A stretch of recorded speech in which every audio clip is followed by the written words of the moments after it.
And then with the scams, y'all be quick to go run by gift cards and blah blah blah, be scammed out y'all money.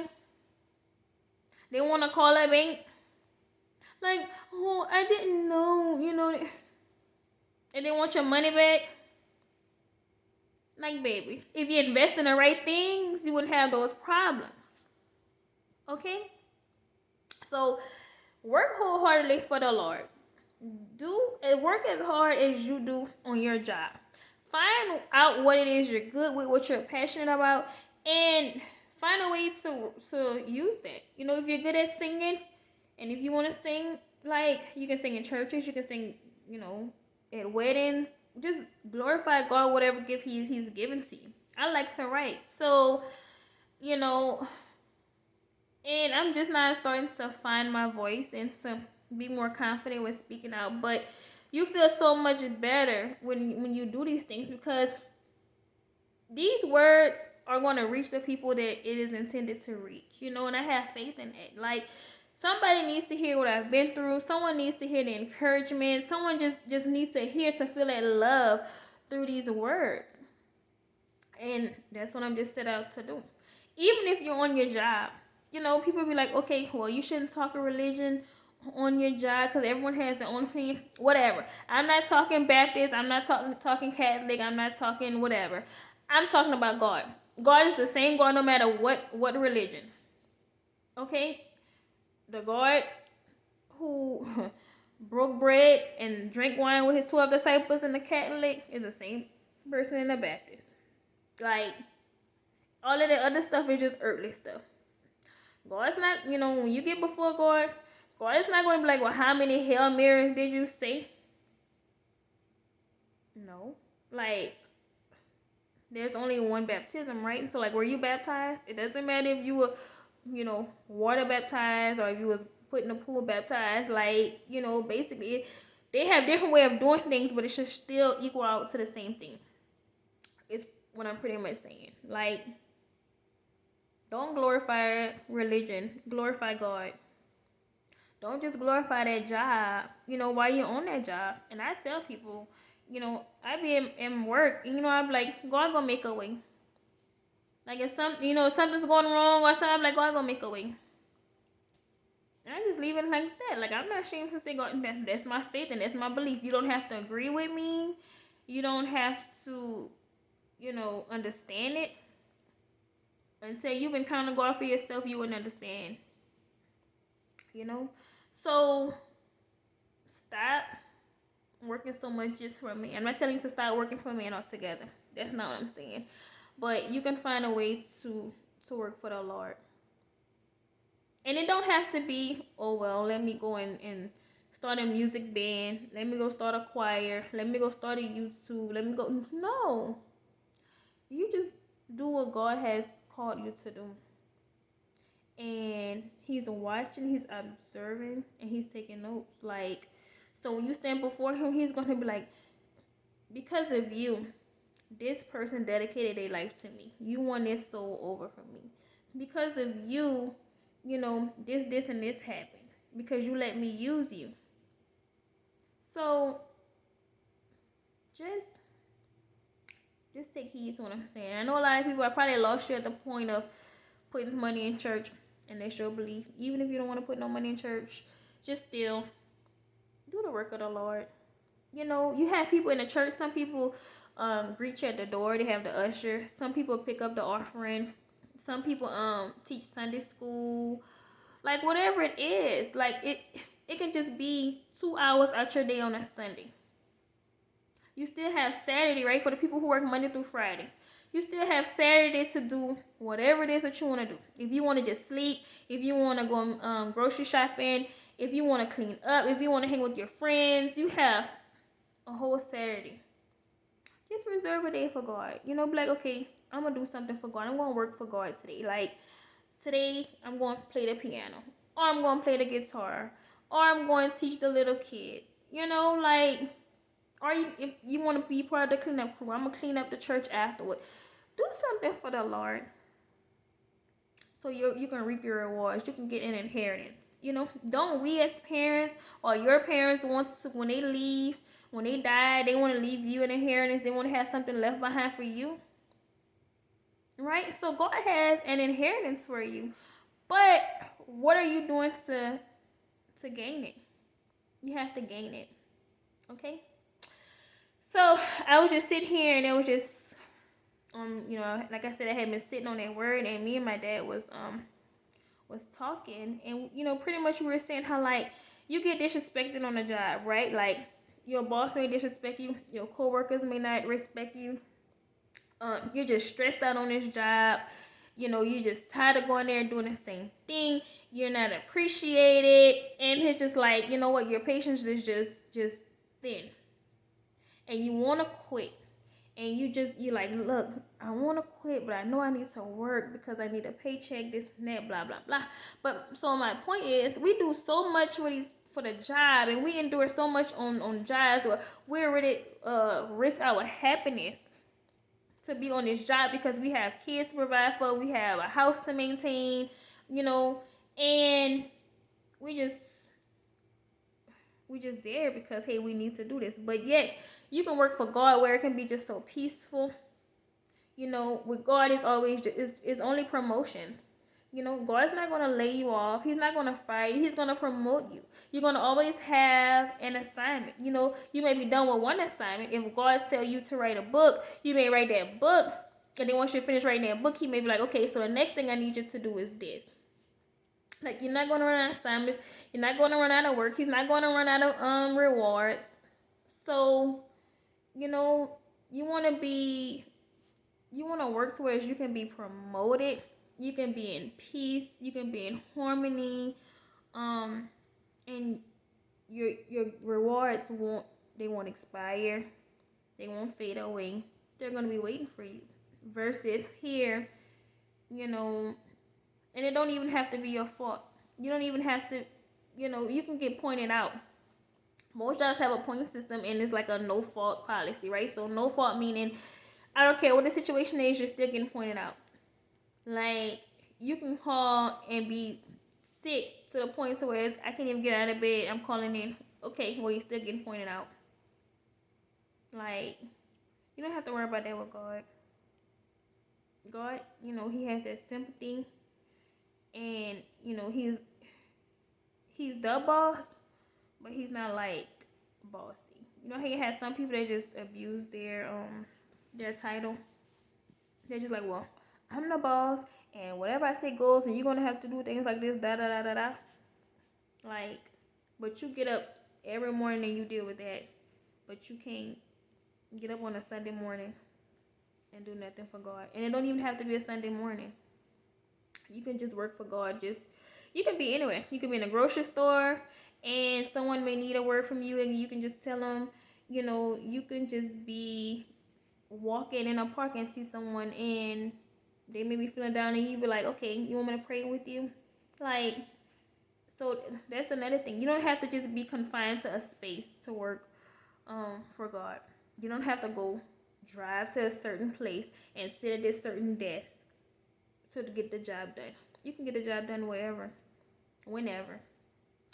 Okay, you guys, that's all I want to share with you today. Hopefully I'll be back soon with another segment.